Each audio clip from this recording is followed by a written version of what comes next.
Una vez más nos encontramos en otro video de Moicrates. ¿Qué haremos ahora en esta sección tan random?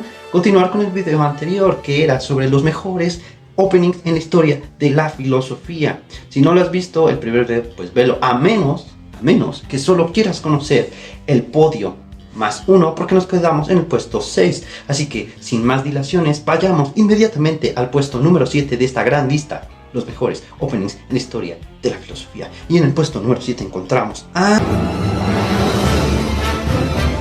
Barú. Pongan mucha atención, amigos míos, porque este individuo forma parte de lo que llamo la segunda gran triada del pensamiento filosófico. ¿Cuál es la primera? Una que todos conocemos, admiramos y adoramos en la multitud filosofesca y en la cultura popular. El spa. Sócrates, Platón y Aristóteles. Y ahora nos movemos haciendo una gran conexión legoica, o sea, de Legos o Roblox, en fin, haciendo una gran conexión, porque ahora ya habíamos mencionado a René Descartes, o Descartes para la banda, y ahora tenemos a Baruch Spinoza. Y, alerta de spoiler, no va a estar en nuestro top, pero es bueno mencionarlo, Leibniz. Estos tres pensadores fueron algo similar a estos porque conocían sus posturas e inclusive eran, por así decirlo, alumnos. En fin, la segunda gran triada del pensamiento occidental. ¿Y por qué escogimos a Baruch Spinoza y qué texto? El texto que escogimos sobre Baruch Spinoza es el Tratado de la Reforma del Entendimiento. Este es un texto súper genial. Súper ultra mega genial, pero a mí en lo personal me gusta más el texto de ética, demostrará según el orden geométrico, porque fue el primero que leí. Cuando lo leí me sorprendí, porque dije, ¿cómo puedes demostrar? O sea, el nombre ya te ganó. Ética demostrada según el orden geométrico. ¿Vas a utilizar escuadras para decirme cómo proceder en mi vida? Después lo leí y dije, ok. Es muy bueno y tiene escolios y definiciones muy interesantes, pero en este momento de lo que se trata, recuérdese y no se olvide, es de cómo empiezan. Y este texto es de los que mejor empiezan en toda la historia de la filosofía, porque nos señala de una manera muy mortal, por decirlo así, porque a veces estos grandes pensadores son como divinidades, están en lo alto, están en el aposento de los dioses olímpicos, en el Olimpo, están tan alejados de nosotros que parecen ser bestias sagradas, pero la verdad es que son humanos, y muy humanos quizá en algunos casos, pero en este caso es genial porque, repito, no solo son tops y una lista de tops, pero también son buenos textos y buenas recomendaciones para tener una pista más o menos de cómo empezar en esto de la filosofía, porque él tiene una duda genuinamente filosófica. No solo es una cuestión epistemológica, no es que sea mala, sino que va más sobre el marco teórico que podríamos encontrar en otros tipos de disciplinas y ciencias. Esto es una cuestión de la vida, dejando todos los supuestos que supone la palabra existencial. Es uno de esos caminos, es una de esas posturas que retoman esa preocupación que la filosofía te pone en tu vida. Es una preocupación de índole existencial. ¿Por qué? Veamos cómo empieza. Porque es algo que venimos. La experiencia me enseñó que cuanto ocurre frecuentemente en la vida ordinaria es vano y fútil. Veía que todo lo que para mí era causa u objeto de temor no contenía en sí nada bueno ni malo, fuera del efecto que excitaba en mi alma. Resolví, finalmente, investigar si no habría algo que fuera un bien verdadero, posible de alcanzar y el único capaz de afectar el alma una vez rechazadas todas las demás cosas. Un bien cuyo descubrimiento y posesión tuvieran por resultado una eternidad de goce continuo y soberano. Digo, resolví, finalmente, porque a primera vista parecía insensato renunciar a algo seguro por algo inseguro. Veía, por cierto, las ventajas que nos procuran el honor y la riqueza, y cuya persecución debería abandonar si quería contraerme seriamente a algún propósito nuevo. ¿A algún propósito nuevo? Sí, la felicidad suprema. Si la felicidad suprema residía en ellos, debía renunciar a poseerla. Y en el caso de que no lo contuvieran, el apego exclusivo a esas ventajas me la haría perder igualmente. Se inquietaba mi alma por saber si acaso era posible instituir una vida, o cuando menos adquirir alguna certeza respecto de ello, sin cambiar el orden antiguo ni la conducta ordinaria de mi vida. Muchas veces lo intenté en vano, pues lo más frecuente en la vida, lo que los hombres, según puede inferirse de sus acciones, consideran como el bien supremo, se reduce, en efecto, a estas tres cosas: riqueza, honor y placer sensual. Cada una distrae el espíritu de cualquier pensamiento relativo a otro bien. En el placer, el alma queda suspensa como si descansara en un bien verdadero, lo que le impide en absoluto pensar en otro bien. Por otra parte, el goce sucede Por otra parte, al goce sucede una tristeza profunda, que si no suspende el pensamiento, lo perturba y embota. La persecución del honor y de la riqueza no absorbe menos el espíritu, especialmente cuando la riqueza se la busca por sí misma. Genial, ¿no? Aquí hay que señalar dos cosas. La primera, creo que es evidente, esta cuestión de bienes en sí mismos y cosas en sí mismas o finales en sí mismos que podemos encontrar también en Aristóteles, pero lo que me gusta nos muestra una preocupación similar a la que todas las personas que nos vemos inclinados al gusto por la filosofía sentimos cuando intentamos tomar la filosofía en serio. Hay algunas preocupaciones que te llevan a conocer a la filosofía. La conoces y dices, qué bonita dama, pero es que ya tengo a mi señorita ciencia, a mi señorita ingeniería, a mi señorita doctora. No sé si largarme con la señorita filosofía. No estoy seguro, tengo algo seguro acá. ¿Por qué me iría para allá a seguir mi sueño como filósofo? Que en realidad no es algo, que en realidad su preocupación va más allá de eso. Es lo que él quiere al final es un bien en sí mismo, algo que sea verdadero, algo bueno, algo que tenga valor por sí mismo, que no sea una relación de esto, por esto, por esto, por esto, que no sea una cadena de deseos, sino un bien en sí mismo. Y bueno, de eso más o menos se trata el texto, que lo resume bastante bien, pero lo que quiero subrayar, y por eso me gusta, es esta empatía que podemos sentir con el autor, e inclusive si ahondamos en su bibliografía, podemos notar que esa preocupación es mucho más grande, porque cuando no tienes absolutamente nada, cuando tu vida ya es mala, pues digamos que, y no tienes muchas opciones, digamos, pues no es tan difícil seguir el camino que tú quieres, ¿no? Que vislumbras como tu camino Jedi, tu camino del ninja. Pero cuando tienes otras posibilidades más asiduas, más hechas, que te llevan y te cobijan en virtud de tu relación con la comunidad, pues es difícil renunciar. Porque cuando no tienes nada, pues dices, total, no pierdo nada. Pero cuando tienes algo, aunque sea pequeño, algo fijo, hecho y seguro, es difícil no verse llevado por la comodidad, porque ello implicó una exclusión de la comunidad judía por versar sobre menesteres divinos. Pero esa es otra historia que quizá en otro momento vayamos a abordar. Así que ahora mismo solo considere este gran opening, ¿de acuerdo? Y otro consejo, no empieces en filosofía con Spinoza, es muy difícil. Solo te recomiendo ese texto, empieza bien, está muy bien escrito, pero es complicado. Pero es mejor que Ética demostrada según el orden geométrico, así que el Tratado de la Reforma del Entendimiento, léelo con precaución. Ahora vamos al octavo puesto, ya entramos en el podio, oh my fucking god. ¿De quién demonios estoy hablando? ¿De quién más sino de el gran amigo de todos, David Hume? Aquel que puso el dedo en la llaga después de la antigüedad, el que puso sobre la mesa de los grandes racionalistas mundiales la cuestión del empirismo, un empirismo mitigado. David Hume es uno de esos pensadores que recomiendo ampliamente porque escribe muy bien, es fácilmente entendible y además sirve, si te gusta, por ejemplo, estás estudiando, ¿cómo se dice? Letras, letras extranjeras. Bueno, si estás estudiando inglés, te lo recomiendo ampliamente porque pues, es un autor inglés y escribe muy bien. Además te sirve para poder encontrar ahí algunas palabrejas filosóficas en el inglés, así que recomendación por ahí. Y además, especialmente en el marco de la filosofía, no solo porque escribe muy bien, sino porque tiene algunas posturas que nosotros consideraríamos como de sentido común, es decir, suena bastante interesante lo que dice David Hume. Eso es lo que normalmente haces cuando lo lees. Después, intentas profundizar y notas ciertas insuficiencias, pero ya me estoy metiendo con David Hume y eso es un gran error. Así que mejor vamos con su opening, el cual lo podemos encontrar en uno de sus ensayos más geniales, que se llama el texto Investigación sobre los principios de la moral. Esto en la sección 1 y en el primer capítulo, de los principios generales de la moral. También tiene otro de ensayos de filosofía que tiene, pues eso, varios ensayos, es una compilación de ensayos que también te podría recomendar si te gusta, te interesa o quieres saber algo de filosofía. Si te quieres agarrar un tiro, argumenta, la filosofía es fucking bullshit. David Hume es un gran aliado, así que, ve por él.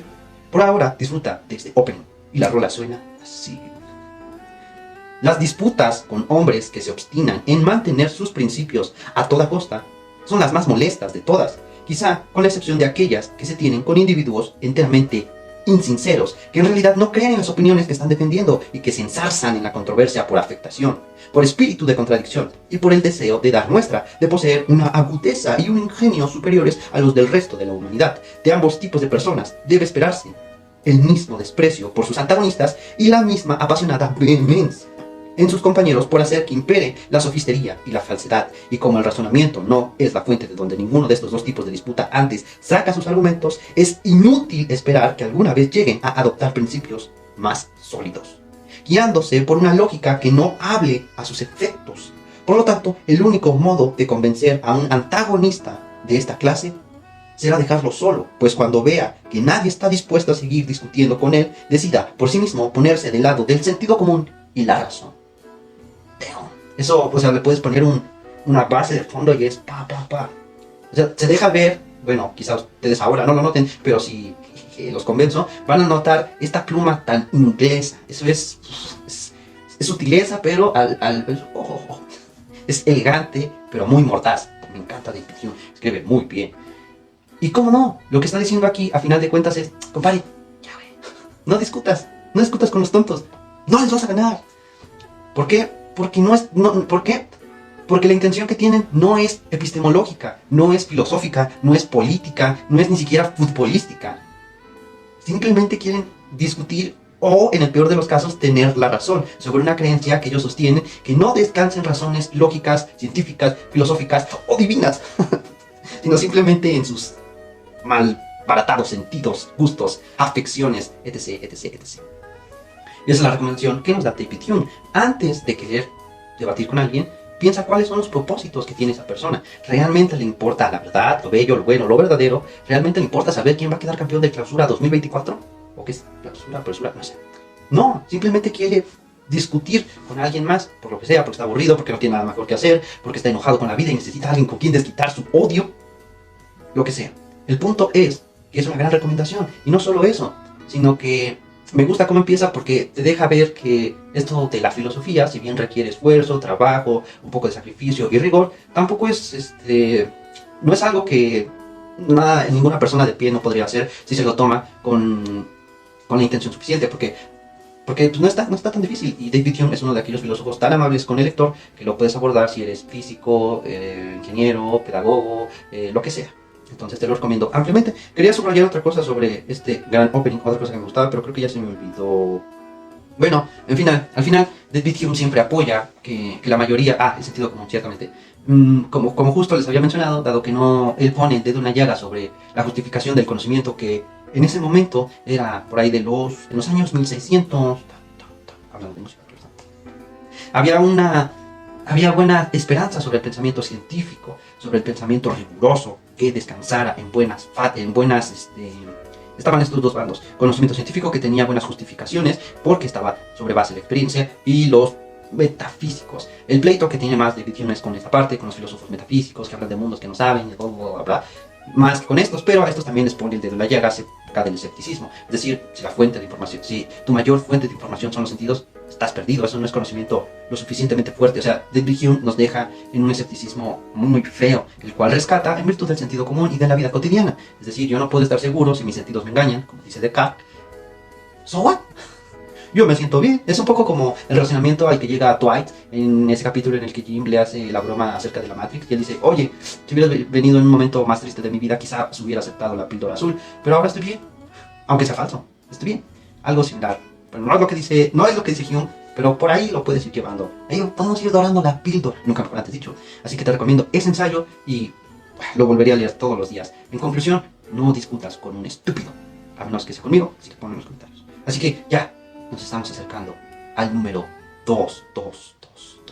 ¿Quién será de todos los grandes filósofos que han existido? ¿Quién considero que es el segundo mejor opening de la historia del pensamiento de más de 2500 años? ¿Quién más y una de las plumas más hermosas que he tenido la dicha de poder leer? Un francés que nos gusta a todos, un prócer de la libertad, la justicia y el amor. Sí, amigos, estoy hablando de Jean-Jacques Rousseau. O Rousseau, para la banda. El que abandonó a sus hijos, sí, ese. Todos tenemos nuestras cosas. Bueno, en fin, Rousseau es genial. Otro que recomiendo ampliamente. Pero no leas, con Hobbes sí sirve. O sea, con Hobbes sí leer el discurso, con Hobbes leer Tanto con Hobbes como con Locke sirve leer el contrato social, pero no con Rousseau porque lo hace ver muy árido, cuando en realidad Rousseau tiene una gran pluma y una gran maestría para escribir. ¿En dónde puedes encontrar el texto en el que estoy hablando? Y aquí nos encontramos con una gran problemática, porque de lo que te estoy hablando es sobre el discurso, sobre el origen y los fundamentos de la desigualdad entre los hombres y otros escritos. Ese es el texto que te recomiendo si quieres empezar en filosofía y si quieres empezar con uno muy genial que es Jean-Jacques Rousseau. ¿Cuál es el problema con este texto que nos pone en cierto predicamento en este podio que está a punto de finalizar? Que tiene 3 openings. Tiene el mismo problema que Naruto, o sea, ¿cuál voy a elegir? Tiene 3 grandes openings. O sea, si tú lees el primero es una advertencia y el segundo es un discurso. Entonces es un discurso que es como una introducción, o sea, pero con el que yo me quedo es con donde ya empieza, vaya, ya para no alargarnos tanto. Se llama así, primera parte, porque les digo, al menos en la versión que yo tengo, que es Tecnos, que no es estas son capturas de pantalla para agilizar más el proceso. No es que lo haya descargado en PDF, esto está mal. No, porque es advertencia, luego un discurso, y ahí en las notas, ahí en las notas al pie lo lees. El opening que me gusta es la primera parte. Así que escuchen muy bien, porque esta es una pieza clásica y sumamente hermosa. Es un espectáculo grande y bello ver al hombre salir de algún modo de la nada por sus propios esfuerzos, disipar por medio de las luces de su razón las tinieblas en las cuales la naturaleza lo había envuelto, elevarse por encima de sí mismo, impulsarse por medio de su espíritu hasta las regiones celestes, recorrer con paso de gigante, tal como lo hace el sol, la vasta extensión del universo y lo que es aún más grande y más difícil, entrar en sí mismo para estudiar allí al hombre, conocer su naturaleza, sus deberes y su fin. Todas estas maravillas se han renovado desde hace pocas generaciones. Europa había recaído en la barbarie de las primeras edades. Los pueblos de esta parte del mundo, hoy tan ilustrada, vivían hace algunos siglos en un estado peor que el de la ignorancia. No sé qué jerga científica más despreciable aún que la ignorancia había usurpado el nombre de saber y oponía a su retorno un obstáculo casi invencible. Hacía falta una revolución para traer de nuevo a los hombres al sentido común. Y llegó, finalmente, del lado que menos se le esperaba. Fue el estúpido musulmán. No sé si eso me lo... Fue el estúpido musulmán. Fue el eterno flagelo de las letras quien la hizo renacer entre nosotros. La caída del trono de Constantino llevó a Italia los despojos de la antigua Grecia. Francia, a su vez, se enriqueció con estos preciados despojos. Rápidamente las ciencias siguieron a las letras, al arte de escribir, se juntó el arte de pensar, gradación que puede parecer extraña y que no es quizá más que demasiado natural. Se comenzó a sentir la principal ventaja del comercio con las musas. Y podemos seguir todo el día. Y el anterior es aún más genial, que lo voy a leer solo la primera parte. Ha contribuido el restablecimiento de las ciencias y de las artes a purificar o corromper las costumbres. Eso es lo que hay que examinar. ¿Qué partido debo tomar en esta cuestión? El que conviene, señores, a un hombre honesto que no sabe nada y que no por eso se estima menos. Amigo, ¿está lloviendo o qué pasa? Rousseau es genial. La pregunta que se está haciendo es la pregunta que nos hacemos hoy en día. Estos avances tecnológicos, esta gran innovación de la ciencia en la rama de la tecnología, la filosofía misma, ¿en qué ayuda a la vida común? Esa pregunta que nos parece graciosa, estúpida y torpe, e inclusive irrisoria del niño que al tener la clase de fracciones en 4º o 5º grado dice: ¿y eso para qué me va a servir en mi vida? No me salió bien, es que cuando lo finjo no me sale, tiene que ser natural. ¿Y eso en qué me va a servir en mi vida? Algo así. Es lo mismo, bueno, no es lo mismo, es similar a lo que está preguntando el buen Rousseau. ¿Por qué? Porque sí, al final de cuentas, si el conocimiento, si la ciencia o la filosofía, las artes, como dice él, no nos ayudan a ser mejores personas y a vivir de mejor manera entre nosotros y solo nos separan y hacen divisiones cada vez más tajantes entre nosotros, entonces ¿para qué seguir ese camino? ¿Por qué invertir tanto dinero en menesteres científicos que van en una cierta dirección si eso no nos hace mejores personas? ¿Por qué en lugar de invertir nuestro tiempo, nuestras esperanzas como comunidad y sociedad en ese viraje, o en el de la filosofía, en el del arte, el entretenimiento, lo que tú quieras, por qué no en ser mejores personas? Esa es la pregunta que queda ahí. ¿O acaso sí lo hace? La ciencia, desde que se inventó hace más de 500 años, tal como ahora la conocemos, ¿nos ha hecho más sabios? ¿Nos ha hecho más inteligentes? ¿Ha ayudado a la comunidad? ¿Sí? ¿No? ¿Quién sabe? La filosofía, ¿qué pasa con ella? 2500 años y aún no soy feliz. Entonces, ¿qué pasa? ¿Qué pasa? Y en segundo lugar, es una joya retórica de cómo golpear con guante blanco a todos esos estúpidos. Es que, bueno, aquí, mini anécdota para poder explicar lo que acaba de decir Jean-Jacques Rousseau. Normalmente, si tú vas, o si fuiste en el bachillerato, al menos en México, hay algo que se llama Comipens. En el Comipens es un examen en el que en el que muchas escuelas, es más para acomodar a los distintos estudiantes en distintos tipos de bachilleratos, preparatorias, etc.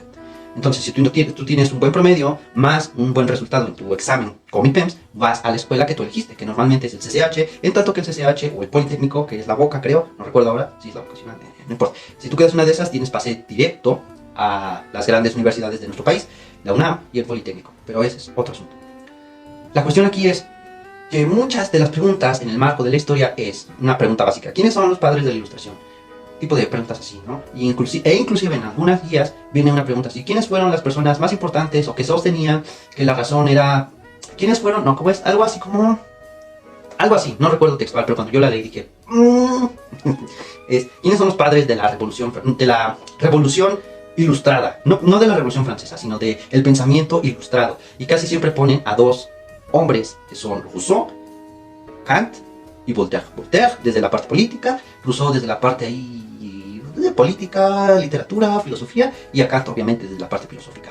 Sin embargo, esos tres, bueno, quizá Voltaire ahí más o menos, pero al menos los otros dos, tanto Kant como Rousseau, son de los más... O sea, si tú quieres encontrar a alguien que sostenga los ideales de la Ilustración, no son Kant y Rousseau, porque ellos son los más críticos respecto a la Ilustración. Evidentemente, tanto Kant como Rousseau veían con ojos esperanzadores a esta nueva revolución francesa, bueno, a este proceso, la Ilustración, la razón como aquello que puede eclipsar las nieblas de la ignorancia, pero siempre con el ojo crítico propio del filósofo, que esto suena muy bien, ¿no tendrá por ahí un lado negativo la cosa? Pues sí, sí la hay, y si te lo tomas en serio puedes hacer 3 críticas que den cuenta de ese supuesto llamado razón. Pero bueno, ya nos estamos desviando un poco. En pocas palabras podemos decir que Rousseau es un crítico, pero un crítico muy bueno. Es como Gustave, o Gusteau, el de Ratatouille, pero con la pluma, es decir, ¿pero cómo?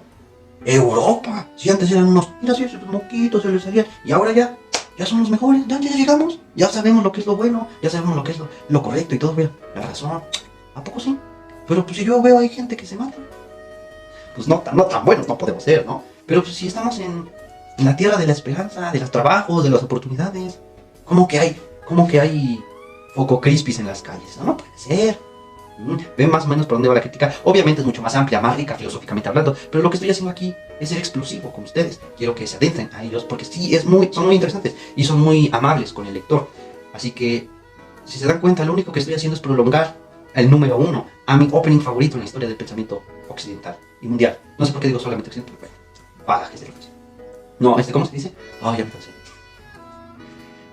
Malos hábitos del oficio. El primer lugar. No sé por qué hago esto, pero ya va a acabar de todos modos y normalmente no se quedan hasta el final, así que puedo hacer lo que yo quiero. Antes de ir al primer lugar, vamos con menciones honoríficas.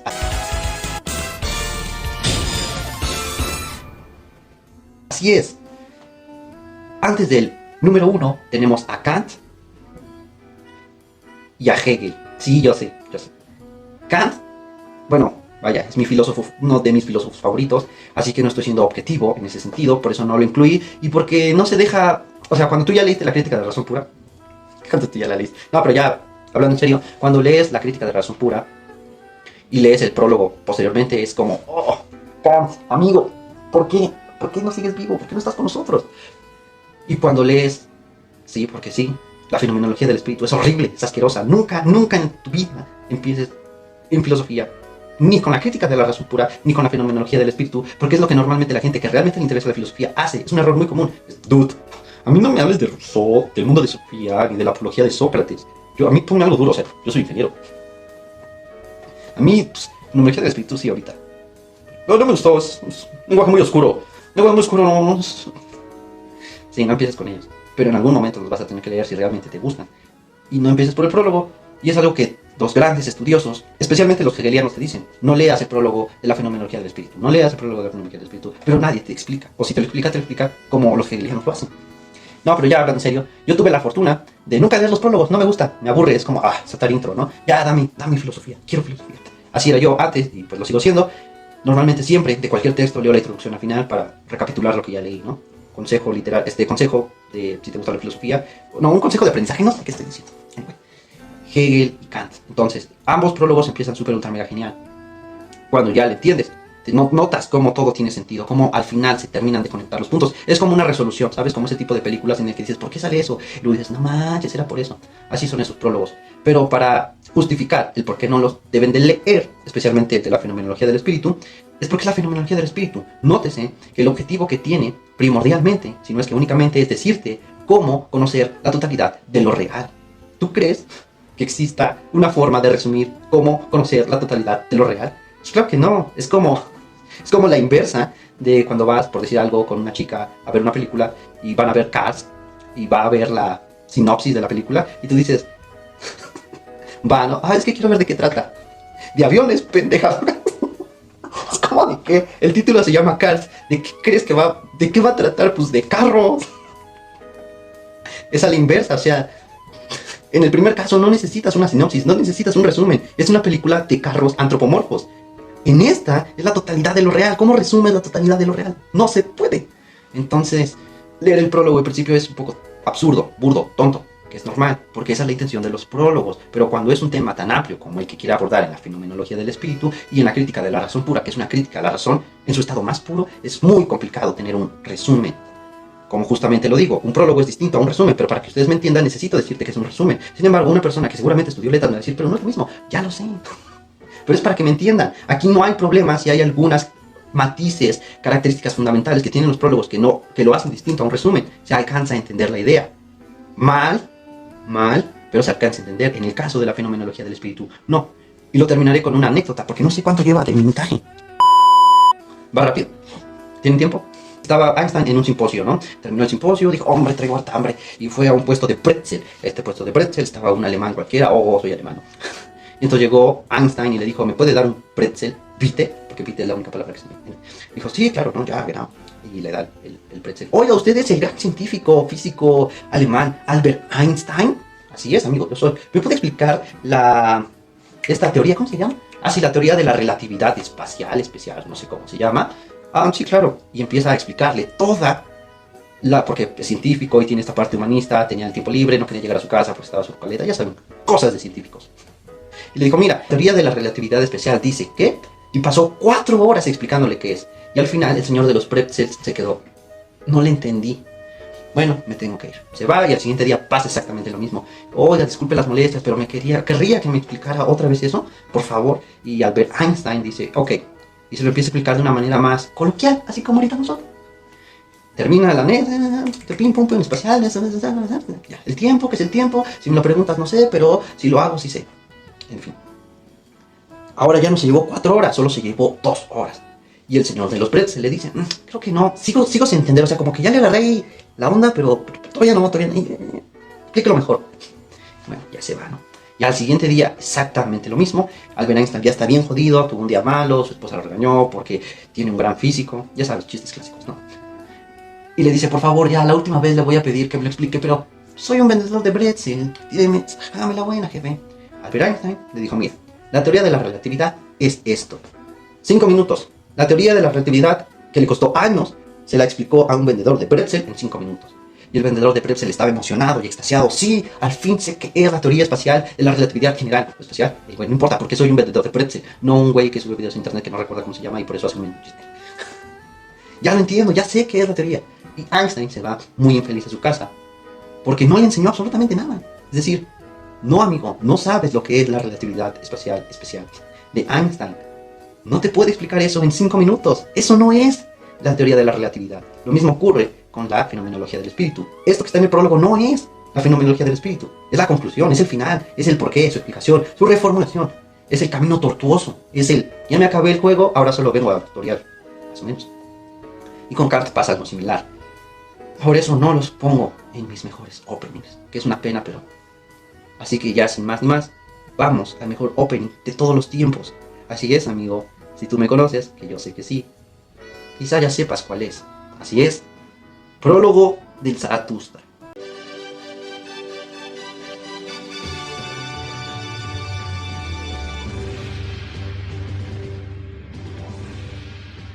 cuando Zaratustra tenía... Claro que sí, el prólogo de A su espraje Zaratustra. Así habló Zaratustra. Así habló Zaratustra. Claro que es mi opening favorito de todos los tiempos de la filosofía, que no me canso nunca de leer ni de escuchar, porque casi que lo rezo. Es un gran opening que necesita su propia explicación, la cual podría estar quizá también acompañada con una serie de videos sobre Nietzsche. ¿Por qué? Porque Nietzsche es de los que tienen punch, de los que siempre traen a las masas. Así es, mi favorito es Así habló Zaratustra, que quizá lo explique en otro video porque ya se le acabó la pila a mi teléfono. Así que gracias por ver este grandísimo video, espero que te haya gustado, si es así, y comparte si quieres, ya sabes, todas esas cosas. Pero ojo que lo hayas visto hasta el final, ya me haces un gran y enorme favor. Recomiéndalo si te gustó, si te pareció agradable. Y no sé qué más decir, creo que ya acabamos con nuestros openings. Puede ser un poco aburrido, pero intentaremos hacer estas cosas un poco más dinámicas, ya saben, ahí para los chavos, que es mi público, espero. Para todos en realidad. Así que, no sé, Saramada Motherfuckers.